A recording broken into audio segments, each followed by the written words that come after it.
President Rodrigo Duterte's visit to China next week will focus on business. But the territorial dispute in the West Philippine Sea may be taken up during his meeting with President Xi Jinping.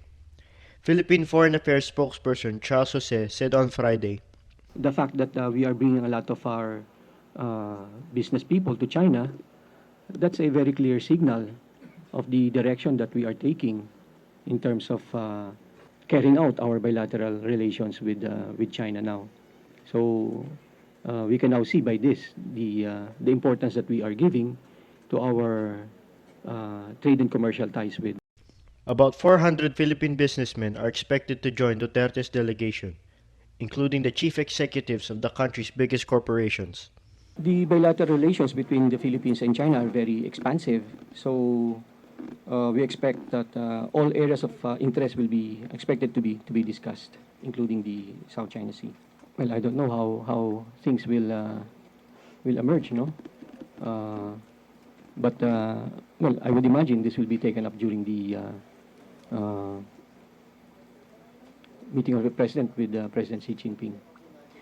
Duterte has taken a different approach to the territorial dispute with China, preferring to hold bilateral talks following the decision last July by an arbitral tribunal at the Permanent Court of Arbitration in The Hague, favoring the Philippine complaint against China.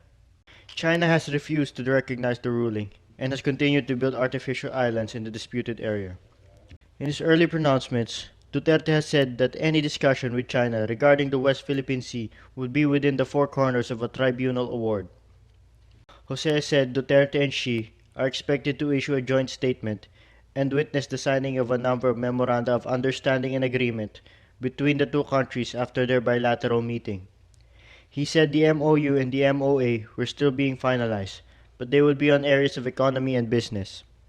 Duterte will also meet separately with the National People's Congress chairman, Zhang Dejiang, and the Chinese Premier Li Keqiang. He is also scheduled to visit drug rehabilitation centers. China has funded the building of a mega drug rehab center in Nueva Ecija as Beijing's contribution to Duterte's war against illegal drugs.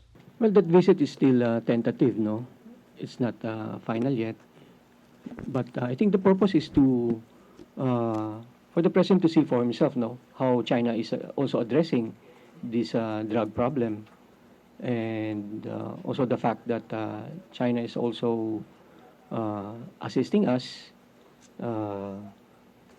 as far as rehabilitation and law enforcement, no? The president is also expected to meet with the Filipino community and the Chinese businessmen in China. The upcoming trip will be the first for a Philippine president in 5 years after then-President Benigno Aquino III embarked on a trip in 2011.